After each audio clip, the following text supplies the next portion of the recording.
Because of DOJ investigation. They investigated everything in that letter, and none of it was found to be accurate. But there's even a person at the DOJ that disagrees with the DOJ. Yes, someone who has no authority, who does like environmental stuff. He has no authority to investigate the election. But you're proving right now why he may have these concerns. Welcome to the live. Lions are better. How's it going? Good. How are you? I'm doing okay. First day back on TikTok Live. MAGA tried to take me down, but I'm back. Well, stupid people. Yeah. What did they take you down for? I don't think I can say the name of it, or else I'm gonna get taken down again. But it was something that I definitely didn't do. So, why should January 6th be disqualifying? Yeah, because I think it was an insurrection, and the 14th Amendment says that insurrection should, like, anybody who engaged in insurrection cannot be elected to hold American office, something along the lines of that. Mm-hmm. So, but he never was charged with insurrection. Right. But it doesn't say in the 14th Amendment that you need to be charged with insurrection. And the Colorado Supreme Court found that he did engage in insurrection. Right. Well, the Colorado Supreme Court doesn't get to make federal determinations, so that doesn't matter. What do you mean what do you mean federal determinations? Well, that's why the Supreme Court said that the Colorado Supreme Court can't do that, because it's a federal election. Colorado doesn't get to speak for America. Well, yes, but Colorado gets to speak for Colorado. So they were just trying to take Donald Trump off the Colorado ballot. Right, but when you do that, you disenfranchise the rest of the country. Not necessarily. Also, that's not why the Supreme Court overturned the Colorado Supreme Court ruling. Why was it? So the Colorado Supreme Court ruled that states run their elections. States can, dictate who is and isn't on their ballot, and it determined that Donald Trump engaged in insurrection. The U.S. Supreme Court did not comment on him engaging in insurrection. So it didn't contradict any of the Colorado Supreme Court's finding that he engaged in insurrection. And they said that Congress is the only one that has the power to enforce the 14th Amendment, which I don't think makes sense. I don't think that's a good answer. Because other parts of the 14th Amendment are seen to be like self-executing. So I don't know why Congress would be the one to determine if Colorado can run their own election like Article 1 allows them to. Yeah, but why would Colorado get to remove a presidential candidate? Because it's on the grounds of what is in the Constitution. I mean, I think that's a stretch, though. I don't think so. I think that the Colorado Supreme Court gave a good definition of what insurrection is. I believe Donald Trump falls under that definition of insurrection, and I think that Colorado, as dictated by the Constitution, has the right to run their election like every other state has the right to run their elections, and they should be able to determine who is on their ballot and who isn't, just like they're able to determine that a 24-year-old can't run for president in Colorado. Well, Colorado doesn't determine a 24-year-old can't run. The Constitution does. Right, but Colorado gets to make the determination as to whether or not a 25-year-old is on the Colorado ballot. Right, but they couldn't tell a 36-year-old they can't be on the ballot.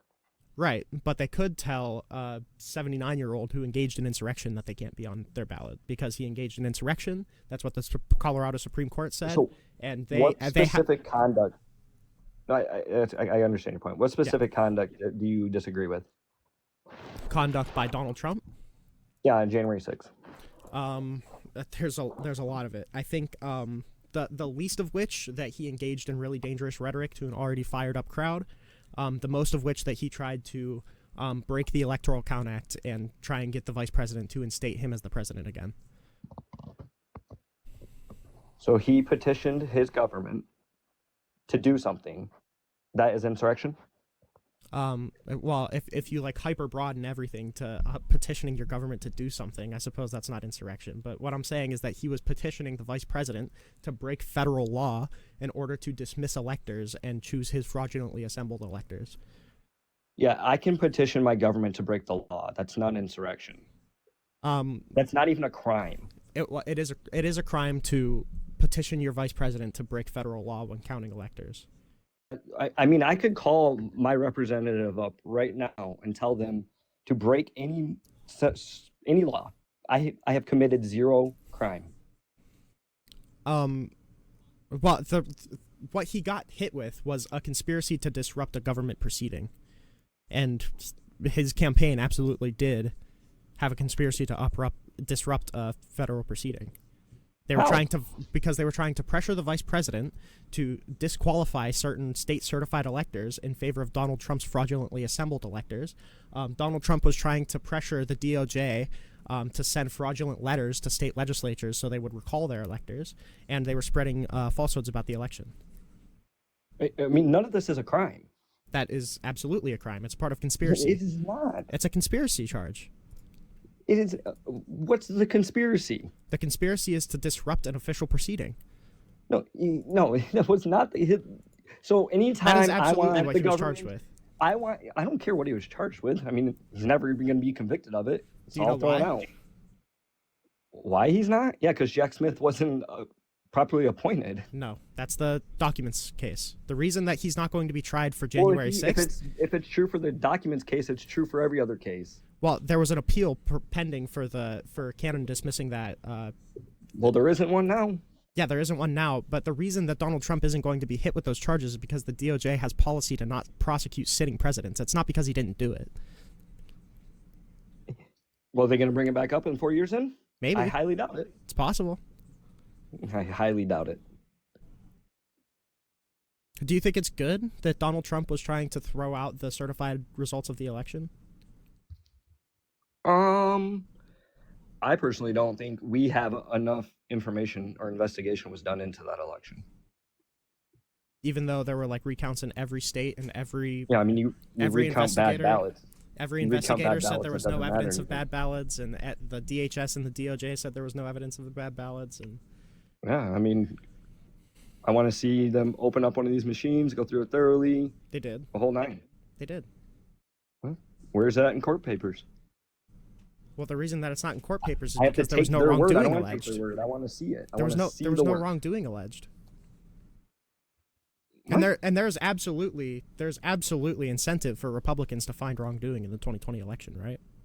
Cool. I'd let a Democrat open it up. I don't care. No, I'm saying wants to open it up? no. That's not what I'm saying. I'm saying that there's incentive for Republicans to find wrongdoing in the 2020 election, and yet 5 years later, not even a Republican has come out and found any credible evidence of widespread election fraud. Well, they weren't allowed access to the machines either. They absolutely were. When? Give me 1 second.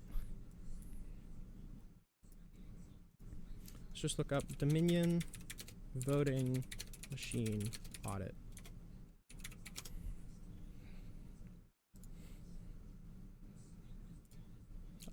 Antrim County, Michigan, forensics report.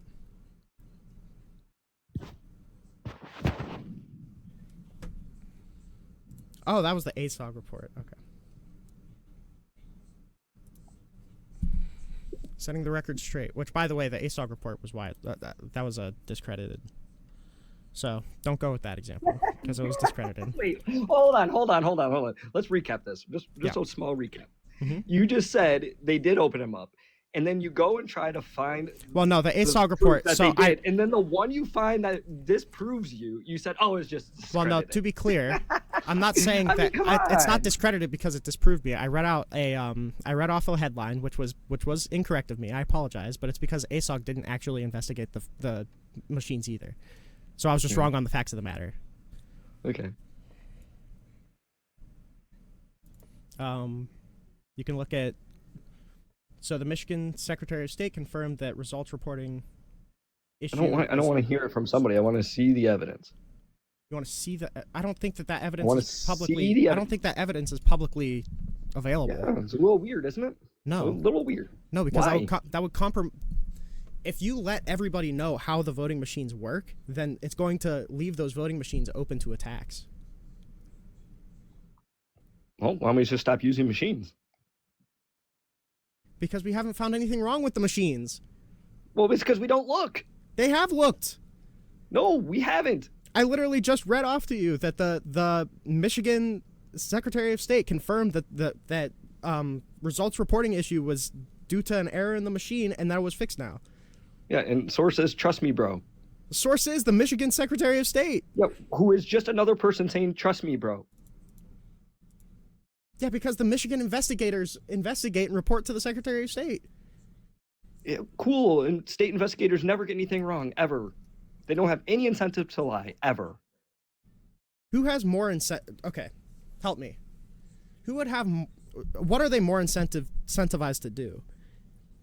Lie about election results being fraudulent, and then if that ever gets uncovered, Michigan collapses. Like there's no like their elections are completely disregarded, 1,000%. Or actually just come out and say that they were wrong, like they actually did. They said, "Hey, there was a reporting issue. We got it wrong, but it was fixed." I mean, I don't know who has more incentive to do what, but you're saying that they're incentivized to lie on behalf of their state. I'm not even saying that they're lying. I'm not even saying that they're lying. My basic point is that we've never fully investigated it. We've never fully investigated 2020. We absolutely have. You just haven't seen it. Haven't. We have. You just trust me, bro. Every single state body has come out and said that they conducted investigations, and it came back with next to nothing. Well, yeah, and their incentive to say any of this would be so our elections do continue to run fraudulently. Why do they care if the elections continue to run if they're just going to rig it anyway? Well, I mean, basic election law means it doesn't really matter anyways. Our votes really don't matter at the end of the day. They absolutely do. Well, you do know that the state legislators can just choose whoever they want, right? That is the law of this land. They can vote to certify or decertify. No. So state legislators they control how elections work. Yes. I mean, back long ago in this country, people wouldn't vote. To be clear, though, the state legislators would just choose they would be the representative for because the state runs their election. That doesn't mean that they can just choose whoever wins and whoever doesn't. I mean, they theoretically could, but there's no evidence of that ever happening ever. And I'm pretty sure all of the state laws. I'm pretty sure all of the state laws explicitly disallow that. Well, the state law can't overcome federal law, so it doesn't matter. State law would lose. No, that's not true. Federal law tells them they can do what they want. No, the federal law says that the federal government cannot dictate to the states how they run their elections, but state law would still bind everybody running those elections. Yeah, but they can just point back to the Constitution that says we can determine how this election goes, and we choose. The state legislatures, not the fucking people counting the polls. Yes, yeah, state legislators could go, yeah, we're just going to choose who the electors are. But state legislators make the state law that disallows them from doing that. Right. I'm not saying it's going to happen. And there's no evidence of them breaking their own laws. There's no evidence of breaking their own laws, and there's no law on the book that allows them to do that. Now, maybe if a certain state was passing, is the law that tells them they can do that. No, the Constitution doesn't tell them they can do that. The Constitution says the federal government can't tell them they can't do that. No, the Constitution tells them that the state legislators run their elections. Right. Yeah. By state law. As in the state legislatures make state law to dictate the elections. However they decide. They have absolutely however they want to do it. Yes, by extension of state law, and that they make the laws about how law, but state law still can't ever trump a federal law. The federal law isn't that state legislatures can just choose the president. That's not what the state law. That's not what the Constitution says. The federal law does definitely say that, and that's how we used to do it in this country. Okay, tell me where. What? Tell me where it says that. Oh, I have to go all the way into the Constitution and find this. Because maybe I think you're talking about Article 1, Section 4, and that doesn't.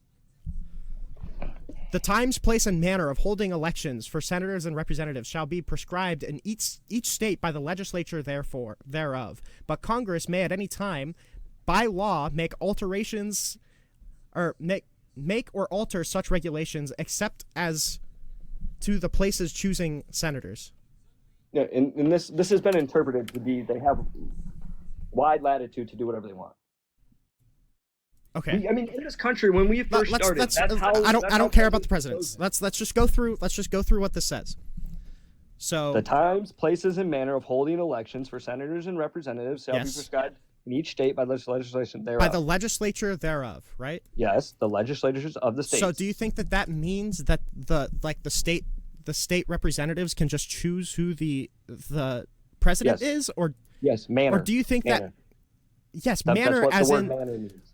No, that's not what the word manner means. What the word manner means is that they make determinations by legislature, as in passing laws to dictate how the state runs their elections. And like times and places, and places is just for like, I'm pretty sure is just for like when the electors like assemble and where they assemble to cast their certificates of ascertainment. Yeah, the time and places is when they're going to vote. Right. And where they're going to vote. But the manner is how everything's going to vote. Right. I mean, this isn't a new concept. I don't know why so then the question is, where has any state legislature made any manner of voting other than the people vote? Well, back when this country first started, they used to. Not people they haven't for what, like 200, 300 years? Right. I didn't say that we do. I said that if they wanted to, they could. But they don't. It wasn't the argument. What was your argument then? On this whole thing, that wasn't the argument. What was your argument? My argument is that if they wanted to, they could. At the end of the day. What is the relevance of that? They don't. You know what the relevance of that is? Yeah. That's why those alternate slate of electors aren't illegal. They were illegal. No, they're not. Do you want to know why they're illegal? Why? Because the RNC or the DNC choose their electors, right? And the ones that Donald Trump submitted as the Republican electors weren't the ones that the RNC chose. And then he had them fill out fraudulent certificates of ascertainment without the certification of the state's executive and tried to hand deliver them to Mike Pence. That doesn't follow the state laws as to how they assemble electors. So they were illegal. But the legislator can choose which slate of electors to choose, right? But they didn't. But they can. But they can, but they didn't. So they're still illegal. So if I go up to after an election and I have this other slate of electors, mm-hmm. and I say you guys should choose these ones, have mm-hmm. I committed a crime? No, but that's not what the Trump campaign did. They tried to transmit them anyway. But who tried to give them to Pence? I think Chesborough. While in the joint session of Congress, he walked up to Pence. Yes, well, no, he gave them to one of Pence's assistants, and the assistant said, "Hey, I can't give this to Mike Pence because it's already been opened. He's only allowed to take elector or certificates that haven't been opened."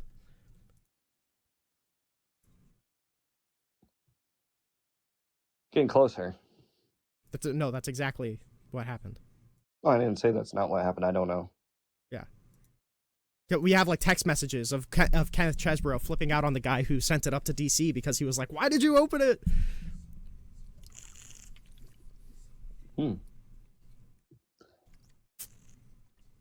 Yeah, these text messages, where were they from? Where did you see these? I think they were from... Now, we're in the nitty-gritty. I might get this wrong, but I'm pretty sure they came on behalf of a judge releasing certain things that were necessary to go forward with the Jack Smith indictment, but I don't remember exactly. I can look for the link because I have it here somewhere. I don't need the link. I can look it up. If you look, that's enough information to look it up. If you look up Kenneth Chesborough January 6th text messages, it should come up.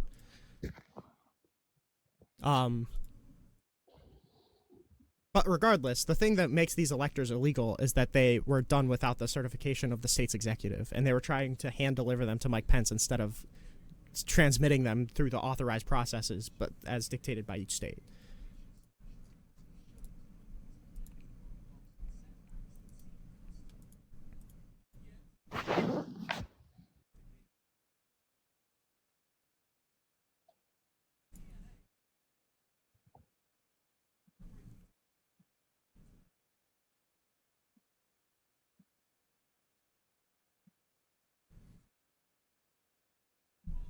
So what is the contention right now? Nah, I mean, I guess there is no contention right now. I mean, you believe one thing, I believe another. Right. Do you disagree that it was an insurrection? Oh, yeah, 100%. Do you I want mean, to an hear? insurrection with no guns is wild. Do you want to hear the definition that the Colorado Supreme Court gave? Sure. They said that an insurrection, as used in Section 3 of the 14th Amendment, is a public use of force or threat of force by a group of people to hinder or prevent execution of the Constitution of the United States. Do you disagree with that? And, yeah, I kind of do. Okay. What do you think I this did some definition is? pieces that would make it into a definition of insurrection. What's the common definition? The common definition, like Webster? Yeah, just a violent uprising against an authority or government. Yeah. I'd say that it would easily fit that definition as well. Really? Yes. No way. Yes, because okay, so let's think about it. So Donald Trump at the Capitol, January 6th, right? Says to march on to the Capitol, peacefully and patriotically make your voices heard, right? But he says march on to the Capitol, so he is sending this group to the Capitol, right? Okay. Which would be the natural place of protest, right? On January 6th? Yeah. Okay. But also the natural place of protest to disrupt the certification of the election, right? Okay, but he hasn't said anything about that yet, so keep going. You're implying actions to him now, so we have to take that back. Okay, but no, let's not take that back. Let's focus on it. So let's focus on that point. That he wanted them to go there to disrupt the election. Let's focus on that point. Why else would he send them to the Capitol while the votes are being certified? He literally just told you to make your voices heard peacefully and patriotically. To make your voices heard for what? What is the purpose of them making their voices heard? About what? That they don't agree with the election. That they don't agree with the election being certified? Yeah. Right. So it is to disrupt the certification of the election. We are allowed as Americans to do that. 100%. Yes, you are. You are allowed to peacefully protest to disrupt the certification of the election. But that does count as hindering the execution of the Constitution of the United States. Or as a protest against authority, right? No. No? There is nowhere in this land that would ever hold anybody accountable for just standing outside of a building shouting. I'm not saying that they need to be legally held accountable. I'm not saying that... also, hindering government proceedings isn't necessarily a crime in and of itself. Right, but I'm just saying no. So I'm not saying that anybody is going to be... do was yell from outside the building. You're right, that's not a crime, but I'm not saying that it is. I'm just saying that it plays into one part of the insurrection definition. Well, his words aren't telling them to go break into the Capitol. They did that on their own. But he is telling them to march onto the Capitol to protest the certification of the election. Peacefully. Yes. You keep omitting that word. Yes, he said peacefully. They yes, didn't. Peacefully. They didn't do it. I didn't omit that word. I said that explicitly when I characterized what he said. So any action that's not peacefully cannot be put on him. No, I don't agree. We can get into that. We can get into that. I just want you to. I want you to agree to this first part. He is sending people to the Capitol to protest the certification of the election. Okay. Yep. Okay, we agree. So we have Part 3, to hinder or prevent execution of the Constitution of the United States. We have Part 3 of that definition, and we have Part 1, or we have Part 2, just by a group of people. That part is fully inarguable. So now we're on the first part, a public force or threat of force. Now the question of where Donald Trump plays into this. So people enter the Capitol, right? It's not his duty. It's not his duty to tell them not to. People enter the Capitol, though, right? It's not his duty to tell them to go home. But they do. Just walk. Just help walk. I know walk me you're down. going. I know I know the argument. Help you walk, know that I know help, the argument. Help. Hey, hold my hand. We'll walk down this. We'll walk down this path together. People going to the Capitol. Yep, they break in. They break windows. Yes, they break in. What time do they break in? They break. The first breach of the Capitol grounds. The first breach of the Capitol grounds is at 12:54 p.m. Cool. The joint session begins at 1 p.m. Mm-hmm. At 1:02 p.m., Mike Pence tweets a letter saying that he will not go through with what John Eastman and Donald Trump are asking him. Cool. Okay. At 2:13 p.m., the first rioter enters the Capitol on the east side, and the rioters are screaming, "Where the fuck are they at? Where are they counting the votes at?" Okay. Okay. At 2:18 p.m., the joint session goes into recess. Okay, I'm going to agree with you. Get to the end. Okay. At 2:24 p.m., Donald Trump's first correspondence. We both know what this argument's going for. His first correspondence with the rioters is that Mike Pence didn't have the courage to do what he should have done to protect our country and our Constitution, giving a state a chance to certify a corrected set of facts, not the fraudulent or inaccurate ones, which they were asked to previously certify. That is his first correspondence with the people in the Capitol, right? Via what? Via Facebook and Twitter. Okay. So we agree that his first act, while the rioters were in the Capitol, was to inflame them. It doesn't matter. Right? It was to inflame them, right? It doesn't matter. But that post was meant to inflame the people who were already in the Capitol, right? I don't know what that post is for. What else would that post be for?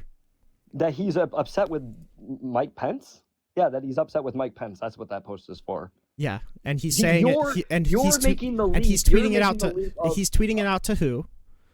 Wait, you think all these people that are in the Capitol, so they're already in the Capitol by the time he tweets this, right? Yeah. So they're all on their phones, if we watch this surveillance video, reading that? So you should know, I've watched plenty of this footage. You would know that there's a person on a bullhorn that is reading out every correspondence that Donald Trump makes to the rioters. He's on a bullhorn. Everybody in that Capitol can hear him. Is it safe to say that he's probably riling people up right outside of the Capitol then? Who? The people who are listening to his correspondence? The people who are already there asking where the fuck Mike Pence is? I mean, you're the one assuming that this is riling people up. Is it not? Whether it is or isn't, that's not on Donald Trump. It's not on Donald Trump if he tweets out something clearly inflammatory to a group of his protesters who are looking to hang Mike Pence. It's not on Donald Trump. How is that not on Donald Trump? What do you mean how is it on Donald Trump? Because the joint session had already gone into Congress, or had already gone into recess, because people were looking to hang Mike Pence. And Donald Trump's first correspondence with his supporters who are looking to do that is to say that Mike Pence didn't have the courage to do what should have been done to protect our country and our Constitution. Okay. How is that not inflammatory? I mean, some may take it as inflammatory, but how else do you take that? How else do you take it? That Donald Trump's upset with Mike Pence. That's how I take it. And how do you think a group of rioters at the Capitol looking to hang him on behalf of Donald Trump would take that tweet? Yeah, but you're assuming the president's only talking to the president of the United States is only talking to a small group of people in the country. He's talking to everybody in the country, but including those people in the Capitol who are looking to hang Mike Pence. Including these people. So since these people are going to take it inflammatory, but he's speaking to millions, he's now responsible for a few hundred. Yes, because this was his first correspondence with them. That's insanity. This is his first correspondence with them. They had been in the Capitol for a half hour. Dude, that's a crazy precedent to set in this country. That is not a crazy precedent to set because listen, Lion. There had already been hundreds of Trump supporters looking to hang his vice president in the Capitol for a half hour, and that is his first. Isn't there a Supreme case very close to this? It's actually the ACLU case with the KKK. Okay, do you know what the case is called? Oh, what's that case? Broadberg or something? It's from like the 70s. where they had the right to tout inflammatory things in groups, and they didn't have to worry about things that came from those. Because it's your freedom of speech, and it doesn't matter how somebody takes your words. You're not responsible for how people take your words. You're responsible for your words, but you're not responsible for how somebody may be hearing them and interpreting them. That you're not responsible for that. I think it's versus Ohio. Yeah, I found it.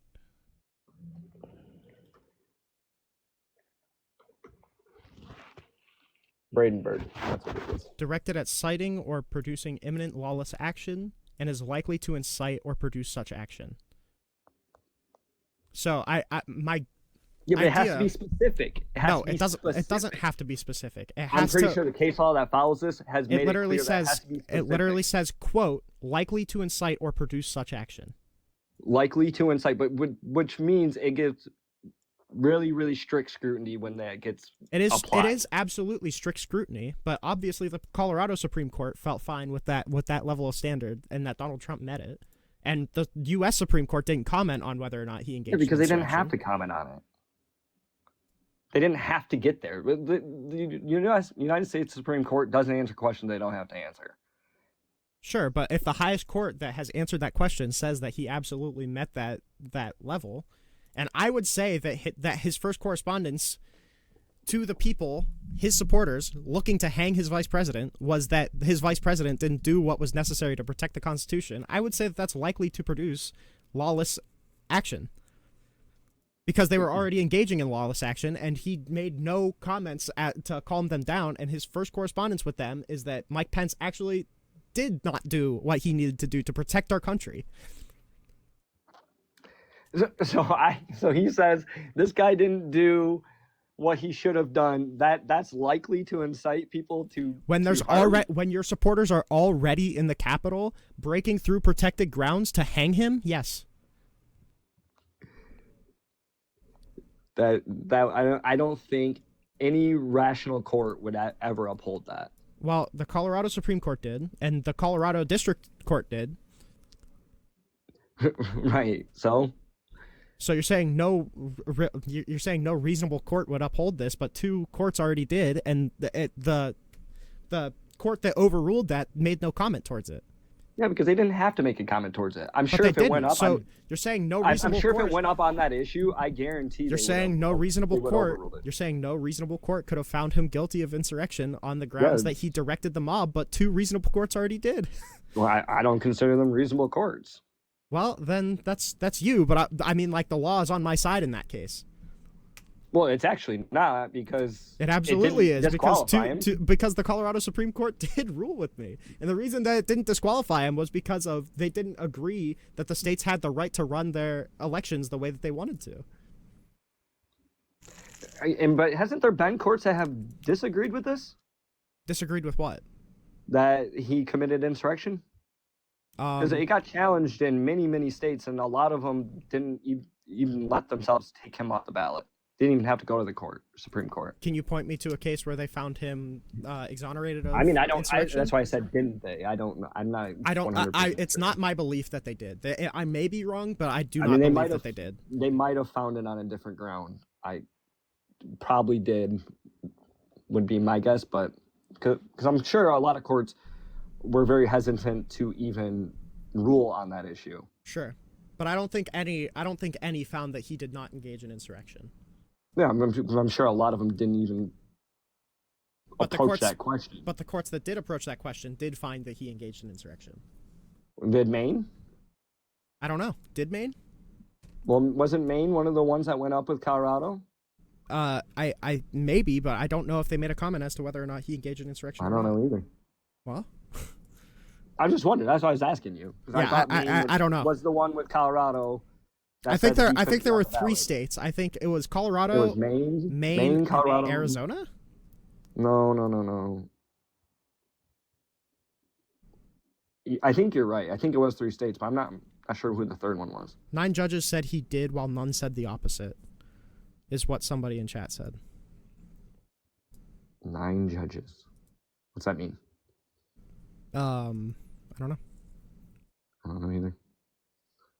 But regardless, when you say no sane court could agree with me, but the only courts that it seems like the only courts that ruled on it do agree with me, then I think the law is on my side with that one.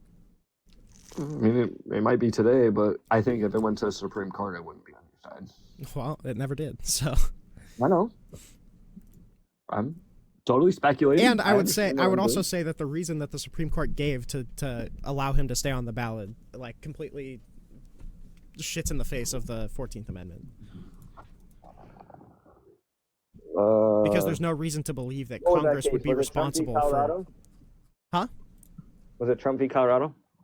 Yeah, it was Trump v. Colorado, and then it sprawled out into a different. Wait, hold on.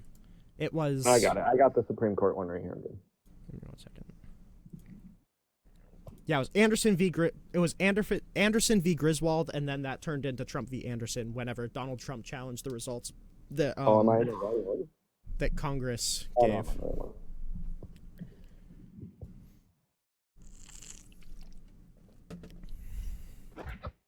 Oh, fuck.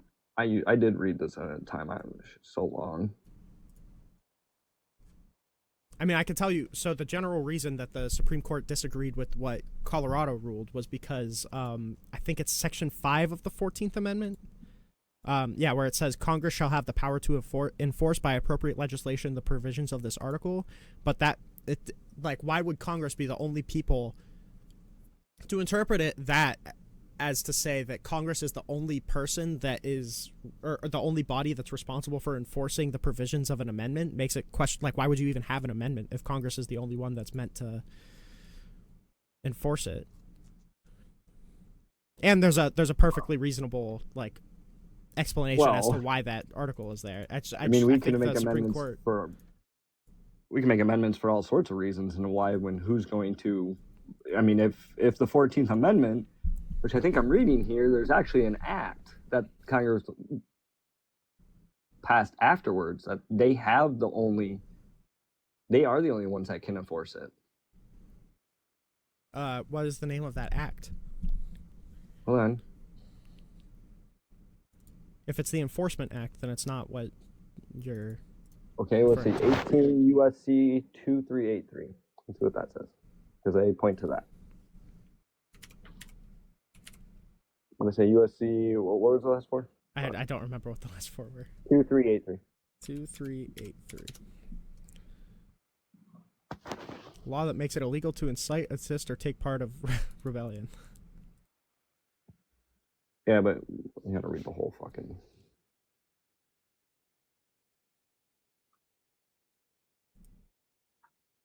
Okay, that's cool, I guess. I don't think that means that Congress is the only person responsible for enforcing the 14th. Yeah. So just because I feel like I should give my... So what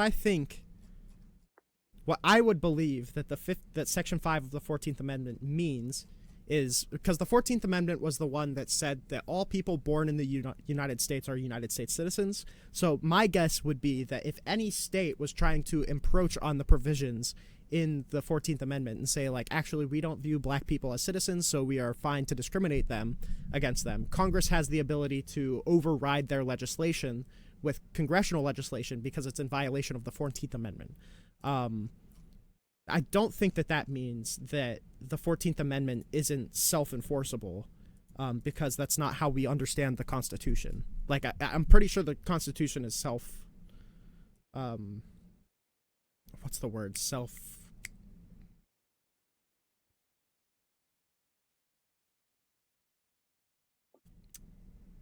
Fuck. You said it earlier. I know what you're talking about. Go ahead. Like, it enforces itself. Yeah, self-enforcing, yes.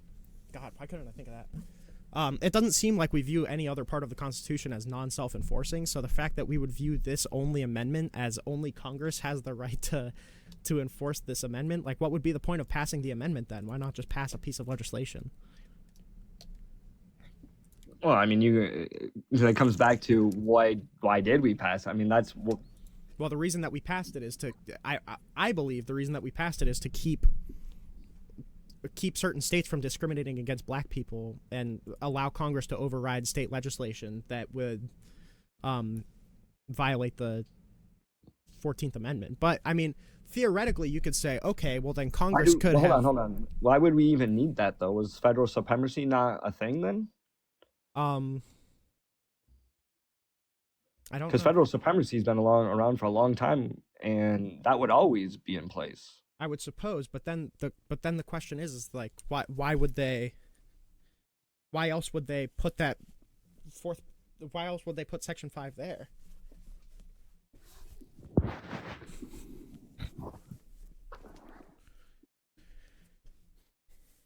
I mean, we all know why they put in the 14th Amendment the insurrection clause. We all know why they put that there. Right, but I'm saying, why would they put the part that Congress has the ability to enforce the provision? Which, by the way, I disagree with. Hold on. The 14th Amendment, Section 5 says the Congress shall have power to enforce by appropriate legislations the provisions of this article. Correct. So that means they do have the. Who else would have power? Just because it says Congress. Just because it says. Sorry. Just because it says Congress says. Just because it says Congress shall have the power to enforce by appropriate legislations the provision of this article, I don't believe that means Congress alone has the ability to enforce the provisions of this article. Like, I don't think it does. I don't think it says that it solely lies within Congress to enforce the provisions of this article, because that's not how we understand it, like, amendments to work.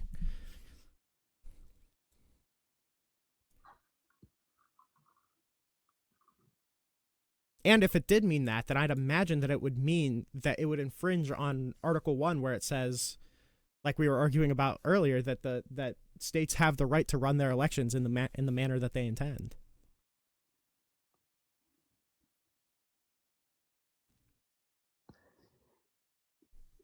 I mean, doesn't this all come back, though, to what the definition of insurrection is within the context of Section 3? Yes, kind of. So that's what makes me hate that I mean, why? Because they answered it on the easiest way they could. What do you mean so they answered it on the easiest way they could? The Trump v. Anderson. I mean, they definitely bitched out, right? Bitched out? Who? The Supreme Court or the Colorado Supreme Court? Yeah, the Supreme Court. They probably should have ruled it on what insurrection or rebellion means. Yes, I would agree that that it feels like whatever interpretation it would have ended this forever. Yeah, what I'd argue is that I think the U.S. Supreme Court gave a stupid, not quite making sense answer to avoid touching on the actual core of what the contention was. Like them saying that, like, they don't like to get into the facts. They don't like to get into the facts. Yeah, but I think that the interpretation that they gave in order to not get into the facts was not satisfactory. Because what it essentially means is that the states don't actually run their elections in the manner that they want to anymore.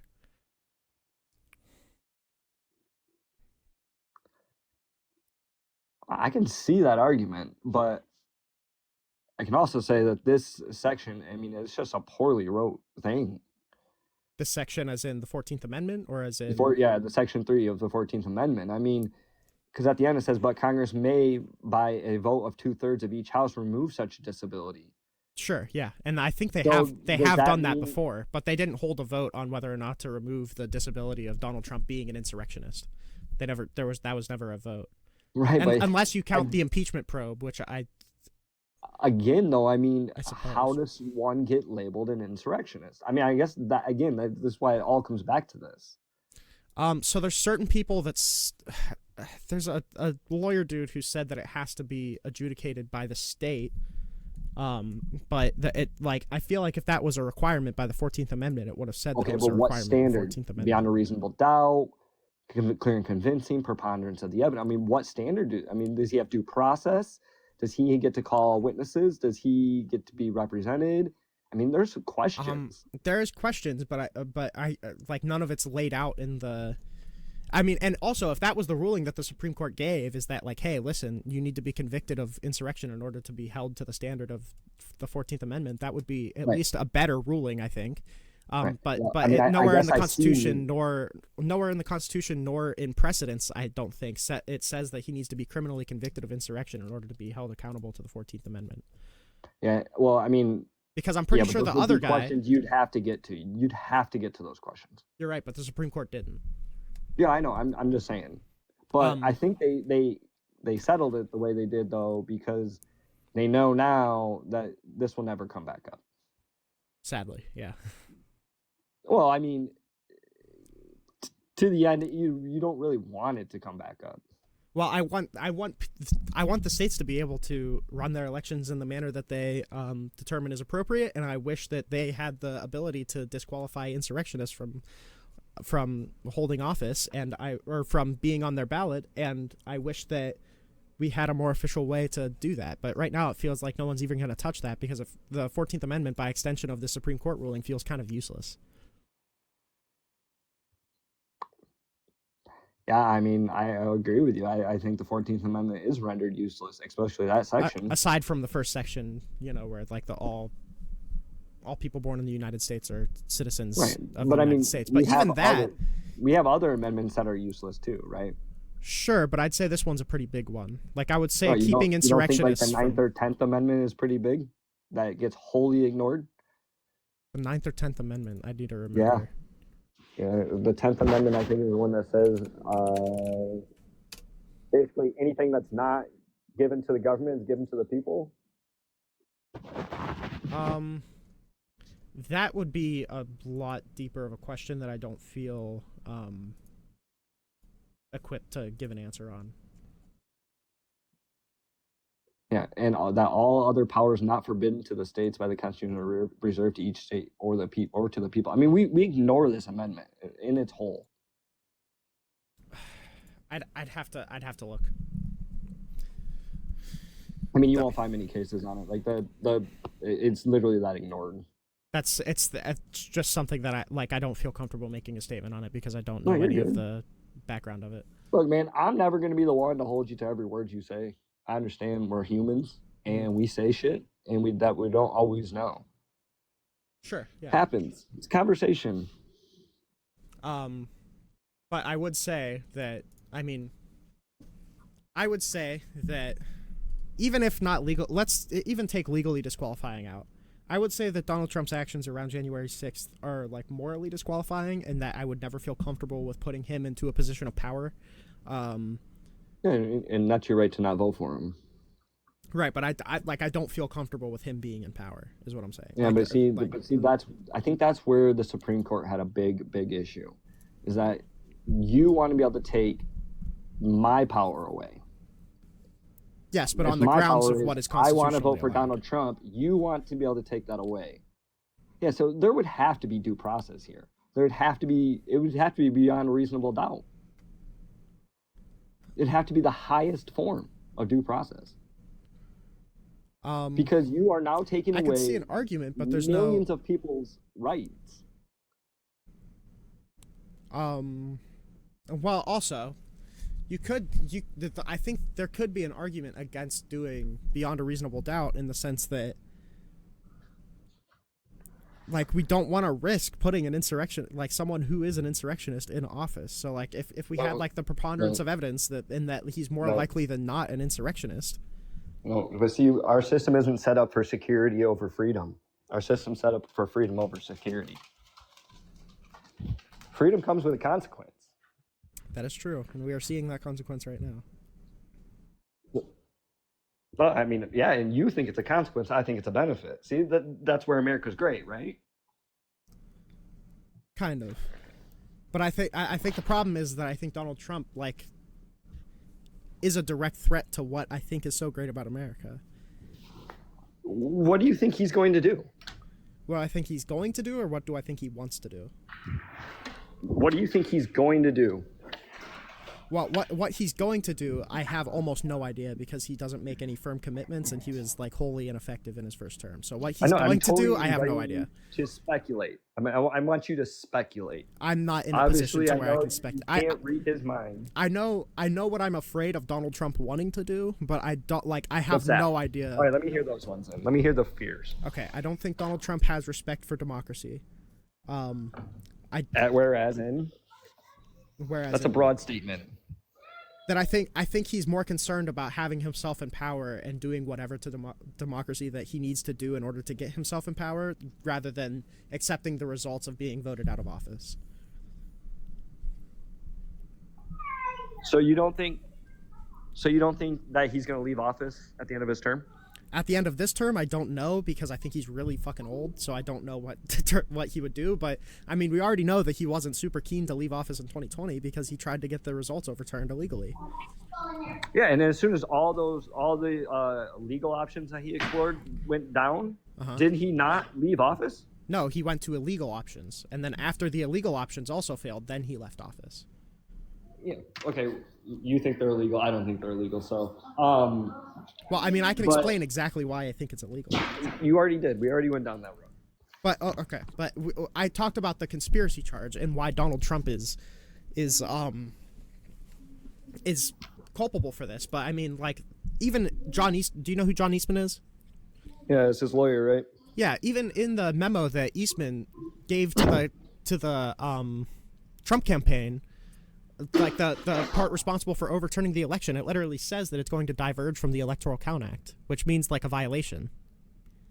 And he was doing it on the grounds that Article 2 presents the vice president a certain power, so the Electoral Count Act is going to be null and void anyway. Yeah, so he interpreted a law to not mean what it meant, he thought it meant. No, he did not interpret the Electoral Count Act. He said, we are going to break the Electoral Count Act because I think it's unconstitutional. Okay. Which is illegal. And maybe. It is. You as a lawyer, unconstitutional. How do things like that get found unconstitutional? By Supreme Court. Someone breaks them, right? And it yes, gets to the and Supreme Court. It's challenged to the Supreme Court, but there's 2 points on that. Yeah. There's 2 so points on somebody's that. got to challenge it before it can ever be deemed unconstitutional. You're correct, but the first part is that the Electoral Count Act had already been challenged to the Supreme Court, and the Supreme Court upheld that the Electoral Count Act is constitutional. And B, we have testimony from people in the Trump campaign that said that Eastman didn't want to make a legal challenge to the Electoral Count Act because he was afraid that it would come back with a 0-9 result. Well, wait, hold on. He wasn't going to be able to get that in front of the Supreme Court in the timeline anyways. Yes, but he said he didn't want to challenge it to the Supreme Court because he knew he'd fail unanimously. Okay, so this is besides the point because we were talking about if he's going to leave office. Well, no, the point that I'm making is that Donald Trump did try to break the law. So why didn't he just not leave office then when he was younger? Why didn't he just call martial law and do all that shit then? My guess is that it probably just didn't have a high success rate. Like, I don't think anybody would. This is ever going to have a high success rate. Right, but I think after he realized that, January 6th didn't work, and, trying to get Mike Pence to throw out electoral votes didn't work, I don't think he was ready for a civil war, so he probably just left for, So you think he is ready for a civil war now? No, I don't know what he's going to do, but I'm saying I don't think he has a value for democracy. Like, I think that's an American. Have a value for democracy? No, because he tried to subvert it the first time. Isn't he on record saying AB rights should be at the states? People should decide. Isn't that a democracy value? Yes, but if you're trying to subvert the votes by which you are put in power, everything that comes after that doesn't mean anything. But he wasn't in power when he was saying these things. But in 2020, he was trying to subvert people's votes to make him the president again. I mean, yeah, that's an interpretation, but no, that's not an interpretation. That is what happened. That's not what happened. Okay, well then what happened then? Again, I don't want to debate what did and didn't happen. We've already got to the point where we just wholly disagree on that. But I don't even think there's any interpretation for this. Like, the fact of the matter is that Donald Trump and John Eastman were trying to get the vice president to break the Electoral Count Act to make him the president again. Or they were petitioning their government to do what they thought was right. But what they thought was right was breaking the Electoral Count Act to make Donald Trump the president again. Yeah, because they thought that the Electoral Count Act wasn't good. Yeah, but you as a lawyer can't petition your client to break a law. I mean, yeah, maybe his lawyer did wrong, but Donald Trump can certainly say, yeah, I don't agree with that. And Donald Trump did agree with it, and he was trying to pressure Mike Pence to go through with it. He can still take the bad lawyer's advice. Donald Trump wasn't the one taking the advice. He was, along with Eastman, trying to give the advice to Mike Pence. That's what I'm saying. Just because the lawyer may have done something wrong. But he was trying to pressure the vice president to break federal law to make him the president again. That's just objectively true. Yeah, and you don't think that people pressure our government to break the law all the time? I mean, if you want to give me an example, I'll condemn it. But I don't think anything is going to hold a candle. I don't think that lobbyists are out there doing it. But I don't think that's going to hold a candle to trying to get the vice president to throw out electoral college votes. Because you realize that's like disenfranchising 7 different states in order to make yourself the president again. Right, but he also thought that there was fraud. Right, but that's not. But all of the people that were responsible for investigating that came back with nothing. Again, we're going to go back down the same roads we've went down. But no, we don't need to. We don't even need to go down that road. Here's the question: so what else fears you? Do you think the president is in a position to where every legal body that's responsible for investigating fraud comes back with nothing? Do you think he can just terminate laws at will because he thinks there's fraud? Do I think he can terminate laws? No. So do you think he's right for petitioning the vice president to break a law, even though it's just because he thinks there's fraud? I mean, if he thinks there's fraud, he's allowed to explore that, right? Yes, but he's not allowed to petition the vice president to break federal law because of it. Why? Because that's a subversion of democracy. But any of us could do that. Any of us could petition our government to do anything. I guarantee you, if you were trying to petition the vice president to break the Electoral Count Act to disenfranchise 7 different states, you would be hit with a RICO case and you'd go to jail. I promise you. I mean, I doubt it. I doubt anything would happen to me. I'm just some dude. I promise you that's true.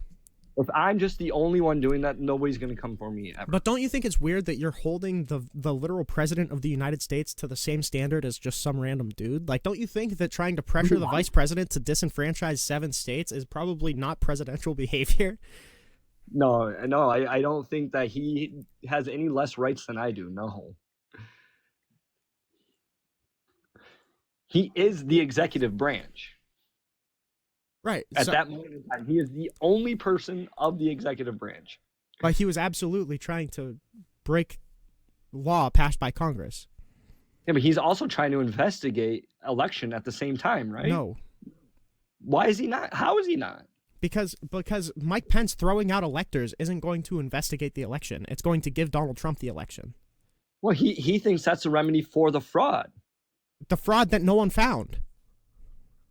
He doesn't have to believe his people. He doesn't have to believe those people. So you're saying that that Donald Trump is right to try and throw out election results, even though it's just on a hunch that there was fraud? I think he has the absolute right to petition his government, yes. But he doesn't have the right to petition Mike Pence to disenfranchise states' electoral votes. Because why doesn't he? That's a subversion. That's a subversion of the law. I definitely could call up my representative right now. I'm like, don't do this. There was fraud. Plenty of people were doing that. But if you were pressuring him with I'll agree with you. The president is a louder voice in the room than I am. But that doesn't mean he doesn't get a voice. Let's remove this. Let's remove this from legality. Do you think it's good? I don't want to remove it from legality. Do you think it's good? Well, I know, but there's because a reason. I don't vote for presidents on moral grounds. Really? No, I don't. If we did that, we would never have a president. None of these presidents are moral people. But you don't think it's particularly immoral for Donald Trump to try and get the vice president to disenfranchise states' electoral votes? Again, I personally don't think that this was ever investigated to give an answer on that. But regardless, Donald Trump had no reason to do it. What do you mean? Because he had plenty of people telling him that there was fraud. He had Giuliani and Eastman, and he had the DHS and the DOJ telling him there was no fraud. Hold on. Regardless, what about all the American citizens that were pissed off and that said there was fraud. What you're saying right now is that Donald Trump is allowed to do this because he believes there's fraud, even though it was never backed up by anything. Yes. That's insane. That's insanity. No, it's not. That is insanity. It's not. That is a justification for just authoritarian action. Like, if you're saying that he can just do whatever because he thinks that there was fraud, even though no one ever found it, like, that's absolutely just a justification for authoritarianism. You're saying that he is breaking these laws, and I don't think he's breaking any laws because I think he's just petitioning his government. To do what? So no, he's not being. What? To do what? To not certify the election that. In violation of. You think it's a violation of the Electoral Count Act? It is. I don't think it. It is. Eastman agrees with me that it was a violation of the Electoral Count Act. Wouldn't Pence then be violating the Electoral Count Act? If he did it, but he didn't. Right, he didn't do it. Right. But if I ask my representative to break the law, it's not me that broke the law, it's he that broke the law. But you're engaging in a conspiracy to disrupt a government proceeding. Again, we're just going in circles. We're going in circles because you keep bringing it back to the legality of it, but I'm at you've already agreed to me. It's an authoritarian thing. Yes, it is, because you're saying that Donald Trump. Because you're saying that Donald Trump can petition the vice president to disenfranchise states because he thinks there's fraud. That's insanity. Yeah, I mean, we have petitioned our government to disenfranchise people all the time. Do you think Joe Biden? Do you think that Joe Biden could petition the head of the Secret Service to assassinate Donald Trump because he thinks he's a terroristic threat? Do I think he could do it and there'd be no repercussion? No. Do you think that would be do you think that's something that we should reinforce? Like, that's okay. I mean, again, this is all highly fact driven, right? No, it's not, because Trump was a terrorist. Then I'd say yes, that would be great. Please do. But what if there's no evidence of Donald Trump being a terrorist? Biden just thinks he is. Biden just thinks he is? Yeah. Okay, no, he can't do that. Okay, so why can Donald Trump do it if there's no evidence of fraud? Well, I mean, Biden petitioning the Secret Service isn't even a one-to-one comparison, but... How not? What do you mean, how not? Because Secret Service isn't the one making laws. They're not the government. Mike Pence isn't either. Yeah, but he's part of the government. The Secret Service is not the government. Is that really important? I mean, kinda. I feel like you're grasping for straws here. I'm not grasping for straws. Okay, I gotta go pee real quick. I'll be right back. Don't say anything TOS. I don't need banned again. I'm not saying nothing.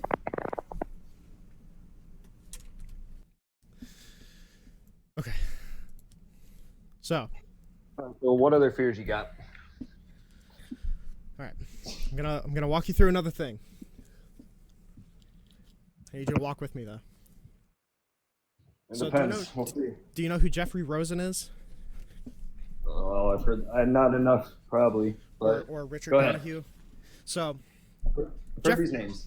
Jeffrey Rosen and Richard Donahue were the acting Attorney General and acting Deputy Attorney General in 2020 and 2021.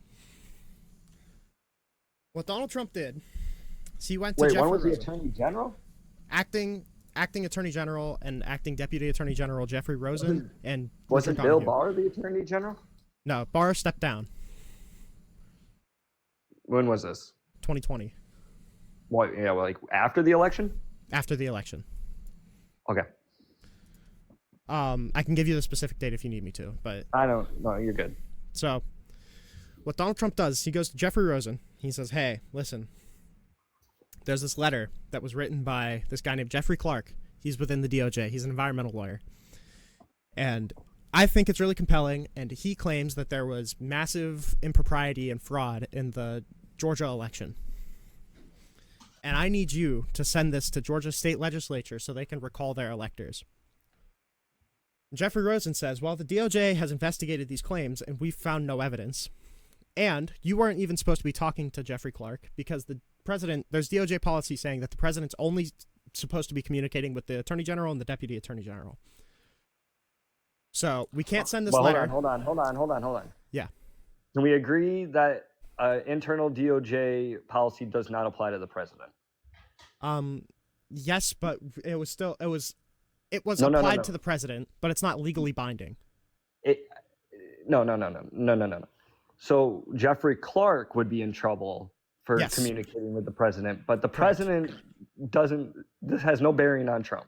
Correct. Okay.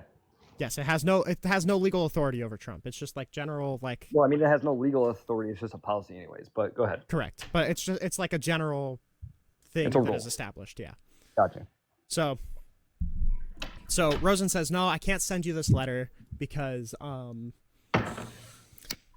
we haven't found anything that's alleged in the letter to be true, because the DOJ doesn't have business telling the states how to run their election according to Article 1, and because Jeffrey Clark isn't even supposed to be talking to you. Donald Trump says, okay, that's fine. Then he goes to Richard Donahue. He says about the same thing. Like, hey, listen, Jeffrey Clark wrote me this letter, alleges fraud in Georgia's election. I need you to send it to the Georgia state legislature so they can recall their electors. And Donahue tells him about the same thing, where he's like, no, we haven't found any of these to be true. You shouldn't be talking to Jeffrey Clark because he's like super low in the DOJ and he has no business with the president. And the DOJ has no right to tell the states how to run their elections. Okay. Donald Trump Can I in ask this another call. question? Yeah. Another clarifying question. Is this before or after he talked to Georgia? Before or after he talked to Raffensperger? Yeah, anybody in Georgia? I'm gonna guess before, right? I think it is after Raffensperger, but I'm not certain. Let me see. That doesn't really make sense. It would probably be before. Let me check the dates real quick. So the first time he reaches out to Rosen is December 27th, 2020. Okay. Oh, okay, and the call to Raffensperger is on January 2nd, 2021. Okay. So this is before the then call with Raffensperger. Yeah, so then he went to the state because he was like, oh shit, can't do it through this channel. I got to go directly to the state. You didn't let me finish. So he asked the attorney general and the deputy attorney general to send this letter, and they tell him that whatever is in the letter is not accurate, and this is not the DOJ's job. Cool. Okay. Cool. So then he asks a couple more times, and they tell him no again. And then Yeah. Clark comes up to Rosen, and he says, hey, Donald Trump said that he would give me the position as the attorney general if I send this letter, so you're fired. And then Rosen goes to Donald Trump, and he says, hey, Clark just fired me, and he has no authority to do that. What is happening? And Trump tells him, since you're not investigating the election, I'm going to let you go from the attorney general position. He holds a meeting in the White House. So he was putting somebody in place that he wanted to do to investigate. That's his right, Well, to send the letter. which he believes is investigating. Okay. But I mean, he has these rights, right? That's his job, is to appoint these people. But and he let's can look. fire Okay, them. let's look at the facts of this. Let's look at the facts of this, though. We have him asking the attorney general and then the deputy attorney general to send a letter, and then he's informed that that letter is fraudulent. Like, there's nothing in that letter is accurate. No. Because of Okay, DOJ investigation, they investigated everything in that letter, and none of it was found to be accurate. But there's even a person at the DOJ that disagrees with the DOJ. Yes, someone who has no authority, who does like environmental So? stuff. He has no authority to investigate the election. But you're proving right now why he may have these concerns. No, Because I'm even not. people within the DOJ had these concerns. The DOJ literally told him. Well, by the way, Jeffrey No, Clark would have not no the idea. DOJ, By the two way, people within to be the clear, DOJ. the heads of the DOJ. By the way, Jeffrey Clark has no in on what the DOJ has and hasn't investigated in regard to the election, because he has no idea he has no bearing on the election. He's not authorized to be anywhere near the election. Okay, that's irrelevant, though. That is fully relevant, because you're saying even people within the DOJ disagree with the DOJ, but it's people with no information as to what the DOJ is doing.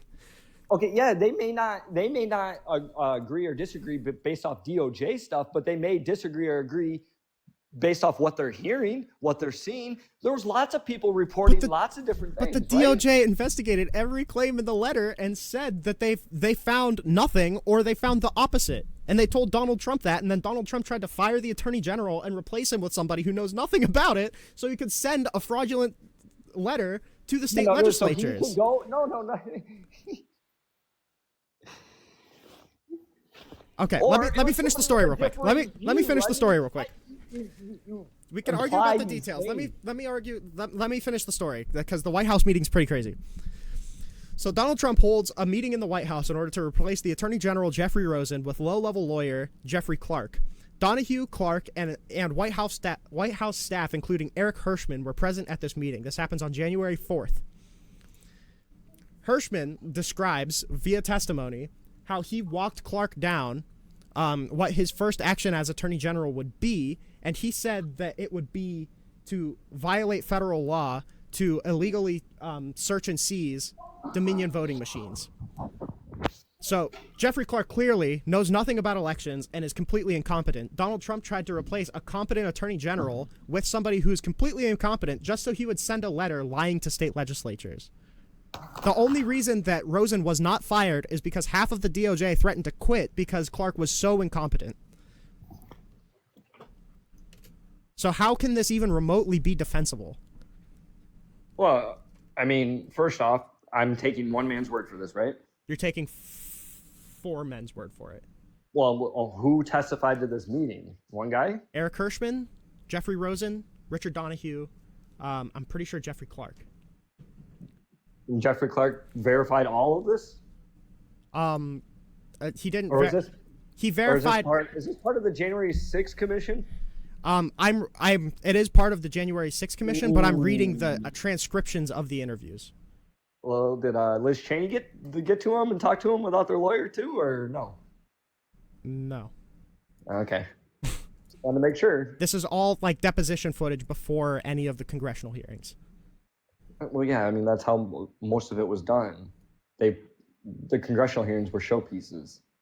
Right, but Rosen and Donahue testified before the congressional hearings, but they also did. Before we go further, can you agree that there was problems with the January 6th commission? Yeah. Like major problems? Maybe. Like deleting evidence problems? Maybe. So how much can I trust that? That should speak nothing to like testimony under threat of perjury. Oh, it can speak to from a former Donald Trump attorney general. Did Cassidy Hutchinson lie? Yes. Okay, so she was under oath, correct? Yeah, but I think she's crazy. Well, so I can't think other people in there are crazy? Well, the reason that I think Cassidy Hutchins is crazy is because her. No, listen. Let me finish. I'm muting you. I am going to finish. So the reason that I can say that Cassidy Hutchins is crazy and we shouldn't take her testimony into account is because her story was crazy. It was unbelievable, and she was just a normal White House aide. She had almost nothing to do with anything. Jeffrey Rosen was the head of the Attorney General that Donald Trump picked, and he testified against him. It's completely different. Yeah, and he had motive to testify against him, right, though? Because he wanted him out, wanted to fire him. Probably wanted to ruin his reputation. Right? I mean, all these things, like the commission was so poorly ran that it's hard to have confidence. Why would Donahue and Hirschman back up Rosen's testimony in regard to this? Because they were going to get replaced too, right? He's firing the head guy. He's firing the two guys that are right next to him. Do you think it's possible that Rosen doesn't like Trump because he tried to force him to send a fraudulent letter? Do you think that's possible? I mean, I think that's possible, but I think Do you think it's a little strange that three people testified to the exact same thing? Yeah, I actually think it's really strange that somebody testified to the exact same thing. Really? Yeah, was it word for word exact? It probably was. No, it wasn't word for word exact. So hold on. Let me take this back to earlier part of this conversation. The whole Colorado decision. Mm-hmm. They relied on that January 6th commission report a lot, didn't they? I don't know if they relied on the reports or from the depositions and stuff from like before the reports. I mean, the whole January 6th Commission report that was entered into evidence in that trial, correct? Yeah, And the judge relied on that a lot, correct? probably. Pretty sure it's in her ruling, right? Mhm. And we both now know that there's possibly major problems with that. At least, I mean, you With just certain said it. testimony, yeah, sure. In deleting evidence, right? Potentially, I don't know. Do you think that if they did delete evidence, that's a major problem? Yeah, probably. But I don't think that also, to be clear, I don't think that completely throws out all of the findings from the J6 committee, though. It may not, but how do we know which ones are good and which ones are bad? I don't know, maybe like corroboration from Right, different testimony or like believability of the story or from like actual documentation of the letter that they were trying to get Rosen to send or like... Yeah, but if they deleted evidence that may have shown differently, we don't know. Okay, well then my question is, what evidence could possibly show differently? What do you mean? What if they deleted 5 people that said, oh no, all those guys are lying? There's no evidence of that. That's the problem. I mean, like, okay, listen. There can't be evidence of that because they deleted evidence. We don't know what they deleted. Well, also, to be fair, did they actually, like, so I know that when you say they deleted evidence, they lost evidence, but I thought most of it was just video of the transcriptions that are already listed below the report. No, we don't know. They haven't been honest and forthright with what happened with everything. Because it was all a sham. It wasn't all a sham. We got a lot of reliable documents out of the J6 committee. Why wasn't the Republicans allowed to appoint who they wanted to put on that commission? Because they tried to appoint 2 people who were directly involved in the case, and they didn't want. So I'm pretty sure it was Pelosi said, "Hey, we'll allow your other 3, but can you pick 2 other people who aren't directly involved in the case?" And then the Republicans pulled everybody. That's why. Because you don't want somebody who's directly involved in the case investigating something that they're potentially guilty of that corrupts the entire committee. Wait, but every senator is involved in the case. They were all directly there. No, like directly involved as in Jim Jordan was trying to get the election overturned.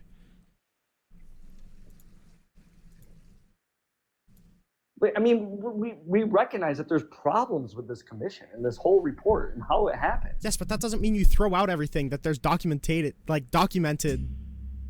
evidence of. Actually, in civil court, you would get a lot of things thrown out if you spoiled evidence.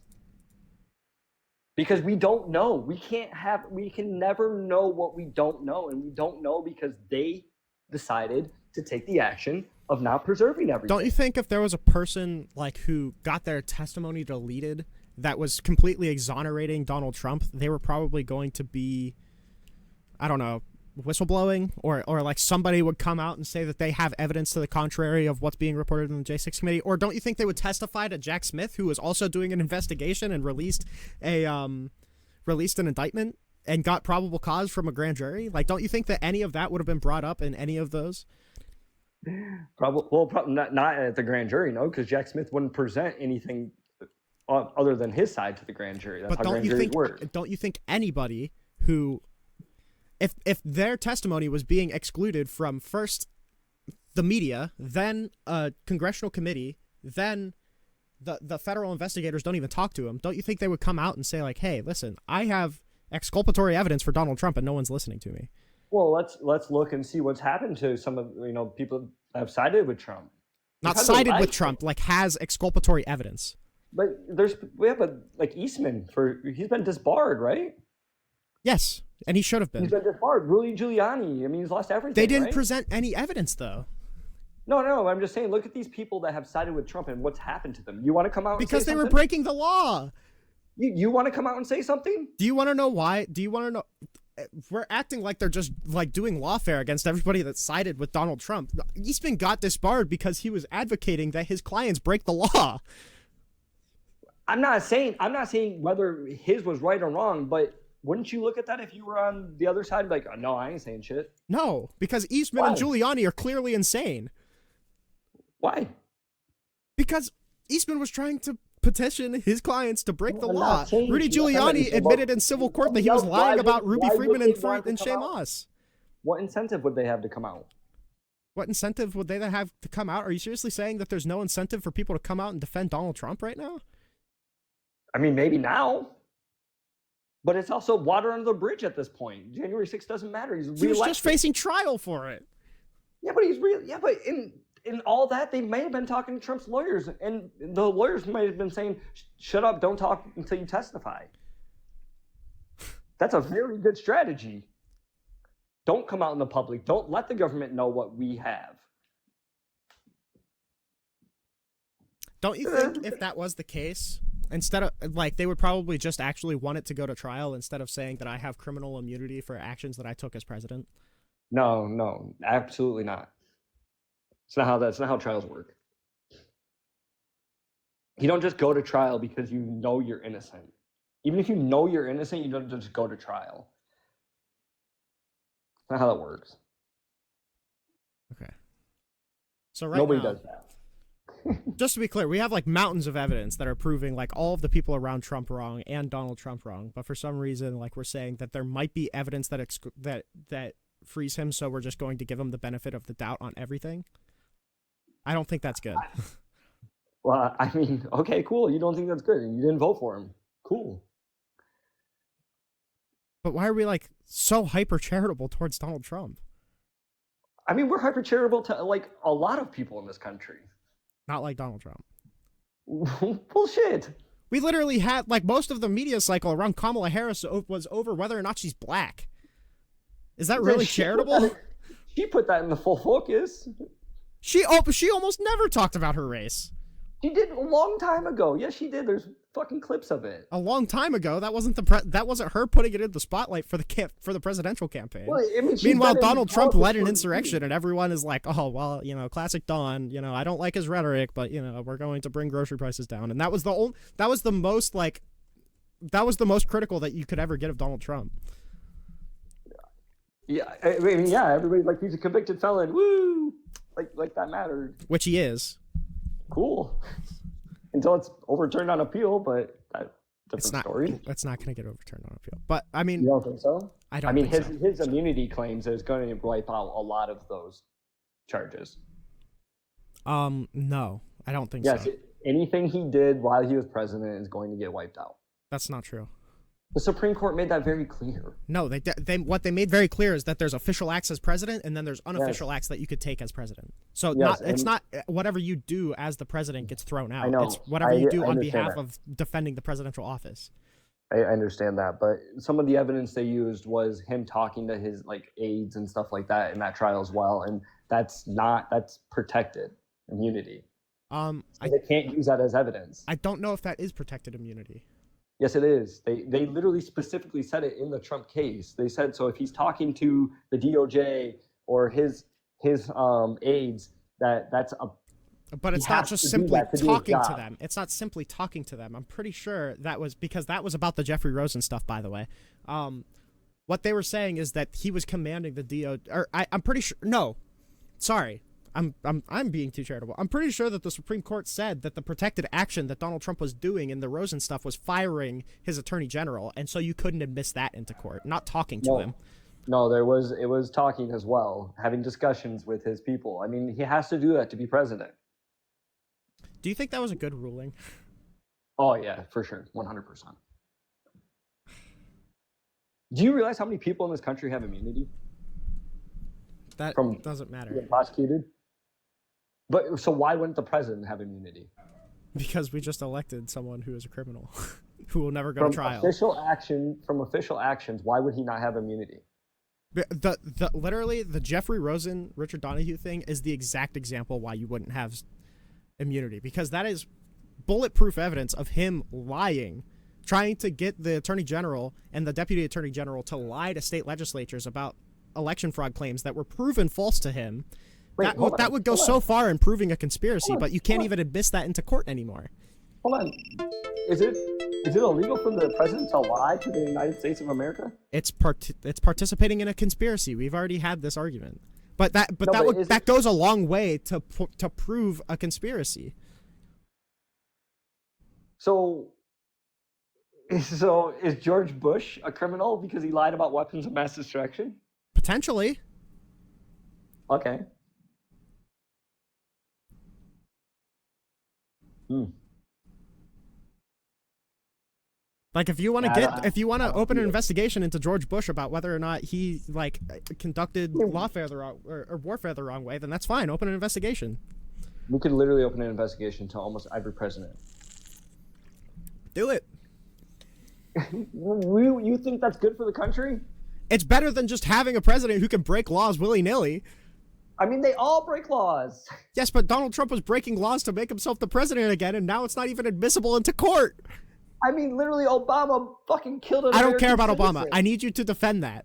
Donald Trump took part in things to get the election overturned illegally, and now Again, you can't. And now you can't admit this thing that clearly proves intentionality into court. Again, I just think that's wholly bad for the country. Is it not bad for the country to allow the president to lie about election fraud claims to state legislatures? I mean, yeah, maybe they should. Yeah, presidents probably shouldn't be lying to the country. What do you think is worse, like criminally But if the prosecuting American presidents electorate or said, "Oh, disallowing it's fine," presidents to lie to states about election fraud? What do you think is worse for the country? Killing an American citizen in a drone. That's the worst. Like literal murder. That's the Okay, worst. okay, I agree. Investigate him Well, nobody's going to investigate him because why would you? because he broke the law. Yeah, but Allegedly. we're literally every single president will just be in prison after they're done. We will never have a president again. Well, they should not break laws. There you go. Yeah, okay. But also, regardless, like the Supreme Court completely invented that level of immunity. That's nowhere in the Constitution, too. Yeah, every level of immunity is invented. Shouldn't it be the Supreme Court's job to interpret the Constitution? Not make up shit and claim that it's in the Constitution? Well, if we're just going to go base off the Constitution, I mean, but that's not how our law works either, though. Right? Our law as in, like, congressional passed law? Well, I mean, just in law in general. But that is Like that law is passed. But that law is passed according to the things laid out in the Constitution. Whereas the Supreme Court has no legislative ability, but they just made some shit up, and now it's like constitutionally binding. But isn't this just tracking the civil side of what they've already ruled eons ago for Nixon or Clinton? No, because complete criminal immunity and complete civil immunity are completely separate things. Well, they didn't give them complete criminal immunity, right? Right. So if it was tracking on to complete civil immunity, then it would probably be complete criminal immunity. But they didn't. They didn't. It tracks. So we It's not the same, but it tracks. acknowledge that criminal immunity is a categorically different thing than civil immunity, and allowing the president to be civilly immune from like civil lawsuits is way less detrimental than allowing the president to be criminally immune. But why would they have immunity in one sense and not in the other? Well, the Supreme Court made it the fuck up in the other sense too, but I feel like that would probably be where an amendment is for. Why do they make these things up? For the betterment of the country, but that's not the Supreme Court's job.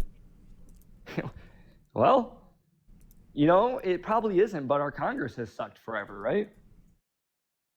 That is irrelevant. It is irrelevant, but I mean that's why like Chevron's gone now, right? Because the court's recognizing this isn't our job. I haven't read into Chevron. I don't know. Congress needs to write better laws. I haven't read into Chevron. Maybe. But yeah, I mean they have to make these things up because we have to function as a country still, right? Sure, but I don't think that one. I would think that's what the amendment process is for, and two, again, be making shit up. I reject that civil immunity is even anywhere near criminal immunity. That's a completely different thing. Because in giving civil immunity, you can't really cite like a super bad harm, whereas for criminal immunity, you're literally allowing somebody like Donald Trump to force the Attorney General to lie for him. Yeah, but isn't the reasoning the same though? You don't want the president overlooking his shoulder every time he turns around? No. Because I don't think that giving him complete, because also even if they just gave him the immunity, that wouldn't even be that bad. But the fact that you can't admit it into court is insane. Like, they gave him so much immunity that, like, not only will he not be looking over his shoulder, he won't be looking at all. Like, he'll just be acting lawlessly and doing it for whatever, because the worst that can happen to him is he gets impeached and a slap in the wrist. So, shit, I just had some time. It's gone now. But, I mean, yeah. You're right. I mean, I agree with you. I don't think they should be making shit up, but it happens. But this was this one was way worse than the civil immunity one. Why? Because it allows for way more than the civil immunity one. So what fears you? You think Trump's gonna go out there and just start killing people? No. You think he's gonna start rounding people up, putting them in camps and stuff? No. Okay. So this immunity means nothing. No, that's also not true. Well, I mean, except for the past stuff that you have an issue with, what down the future is it going to matter for? His past stuff can speak to what he believes. But ultimately, my core argument is that I just don't want somebody who's like anti-American like Donald Trump to be in the office of the presidency. Yeah. Anti-American. Yeah, because I also think he holds contempt for the Constitution. Contempt for the Constitution. Yeah, he literally like said that he wants to terminate it to rerun the 2020 election. He's going to terminate the Constitution? You think he'll do that? No. I just don't want somebody who wants to in the office. So he said it, but he's not serious about doing it. But that scares you? He said it. I don't know if he's serious about doing it, but he clearly can't. He can't terminate the Constitution. Yes. That's what I just said. No, he cannot. No, I just said he can't do it. Yeah. So then what's it matter? Because I don't want somebody who holds contempt for the Constitution in the highest office of the presidents of the country. You think presidents all just think the Constitution is gold? I don't think they're gold. I don't think they think it's gold. I don't think they want to terminate it though. And I don't think you're going to point me to an excusable thing that a president has ever done, like trying to terminate articles in the Constitution to rerun the election that they lost, or just make themselves the rightful winner. Like this terminate the Constitution Truth Central post is like one of the like most damning pieces to call Donald Trump an authoritarian that you could find. Is him stating that he's going to terminate the Constitution? Or he wants to? Well, it's that, and when he says, do you throw out the presidential election results of 2020 and declare the rightful winner, or do you hold a new election? That should be terrifying. Well, he's thinking about remedies. What would you do? So say declare a new winner? Hold on. Say there's a scenario. There's two people running for president, like it normally is, or five. And say massive widespread fraud is found. What do you do? That's laid out in the Constitution. You have a contingent election, and you have the House delegations vote for the president and the Senate vote for the vice president. You don't throw the election results out and declare yourself the winner. So you do hold a new election. You hold so that was his other option. You hold a contingent. No, you hold a contingent election in the House. That's not what he's talking about. Oh. I forgot. You're in his mind. You don't know all these things about what he's going to do. If he wanted, why would he? If he was talking about holding a House contingent election, why would he say to terminate the Constitution to do it? That makes no fucking sense. Why would he have to terminate the Constitution to run an election that's permitted by the Constitution? Was it one of the things that they wanted it to go to the House because they knew then he would win? Yes. Okay, so why would he say he wants to terminate the Constitution if that's a? He didn't know, so it just sounds like we're just pondering everything, right? No. They were just pondering every possible solution. No, yes, even if it was illegal. Like who knows? What if the Supreme Court says no, a new election shall be held? There's nothing that would be against the Constitution. Right, but we just said they make shit up that's not in the Constitution, right? Yes, and that would be bad. But they do it all the time. I get that it's bad. But okay, so then we don't disagree. That is a bad thing that Donald Trump wants to do. But we got to live in the reality we're in, right? Okay, answer me this question. If Donald Trump was talking about holding a House contingent election to declare a new winner, why would he say that he needs to terminate the Constitution to rerun the election? I don't know. Maybe because that's not what he's talking about. Maybe he's talking about maybe just he's holding a talking new about election. Cool. Maybe we should do that. I think that's probably more fair.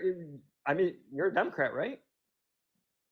I consider myself an independent, but I just think Donald Trump is like the worst. But if this would have went to the House, I mean, he would have just won. You're right, but at least it would have been constitutionally permitted. But then the bad person would have been in office. Yeah. Yeah. So maybe we shouldn't follow the Constitution. But it matters how it happens. Like if they were to force a contingent election with the false electors, I would disagree with that, but not because it was a contingent election, because they used false electors to disenfranchise states. Okay, well, what if those states came there and said, no, our electors voted for Donald Trump? They didn't. But what if they did? If they did, then that's how he gets elected. That's fine. Right. But that's what's happening right now, is that the states are saying that their electors voted for Donald Trump. Right, but say the people voted the other way in the state, and they still said Trump won. Then what? Is that illegal? It would probably be illegal, like state laws wise. Okay, but they are the legislator. We had this conversation. So no, the governor cannot. The governor can't usurp the state legislature to declare whoever the electors. Yeah, but what if the legislator sends to them, "Oh, Donald Trump won"? They would have to change their state law to do it. No, they're the ones signing the electors. No. I mean, we're talking questions that have never been answered. We don't know. We do know the legislature can't. They would have to change the law in order to do what you're asking them to do. How hard is it for them to change the law? If they change the law, that would be a completely different question. So they have to change the law. So that would be at the state level, right? Yeah. But then the Constitution says that the legislature is the only ones that can do it. By changing the law. But changing the state law would take a governor who plays no process in what the federal Constitution says. No. No. I mean, we can get down to an argument here. No, the Constitution says that it's up to the state legislatures to make laws to dictate how their elections run. So if they were to say that the legislature is just going to choose whoever the fuck they want to be the president, they would have to change the law first. No, well, it doesn't say they have to make laws. That's all the legislature could do. They can't do anything else. No, they can determine the time, place, and manner of elections. It doesn't say they have to make a law. Via legislation. They can't do anything else. No, it doesn't say it has to be done through legislation. That's all the legislature's allowed to do. But no, the Constitution says that they can do this other thing. No, it doesn't. Yes, it literally does. The amendment. You just talked about it. It doesn't say that they can do whatever. It says. Yes, it does. No, it doesn't. Why would it say that the legislature's only job is to make legislation? They dictate how their electors vote via legislation. When it comes to elections, they have this separate duty. No, right? that duty is done by passing legislature. I mean, yeah, that's commonly how it's done, but I don't think... No, that's just how it's done. The legislature can't do anything other than pass legislation. But a legislator doesn't have to pass legislation, so what if they never pass legislation about an election? Then how's that ran?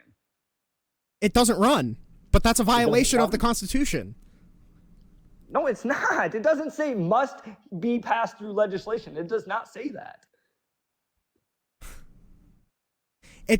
They're legally obligated to determine the time, manner, and way, or the time, place, and manner that their election's held. So if they don't determine any of that, then that's a violation of the Constitution.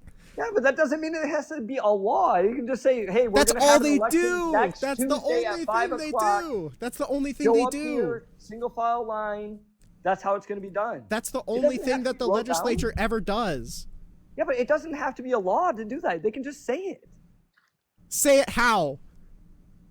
Just say it. By what means does a But legislature they don't have say to pass anything? a law, because of passing the law, it takes it out of the legislator's hands, right? No. Yes, it does, because how does a law become a law? What? Signed by the executive?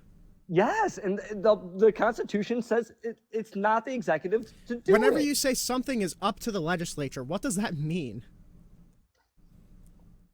It's up for them to do the thing. By what? Yeah, but it can't be done by the Okay, executive branch. I gotta go. I forgot I had something scheduled at 5, but it's been good talking to you. If you want to follow, It was good talking. we can have another talk at some point. But I gotta go. Jesus. Okay. I hope you enjoyed. Thank you to the 4 people who followed. Oh my God. Okay. We're good.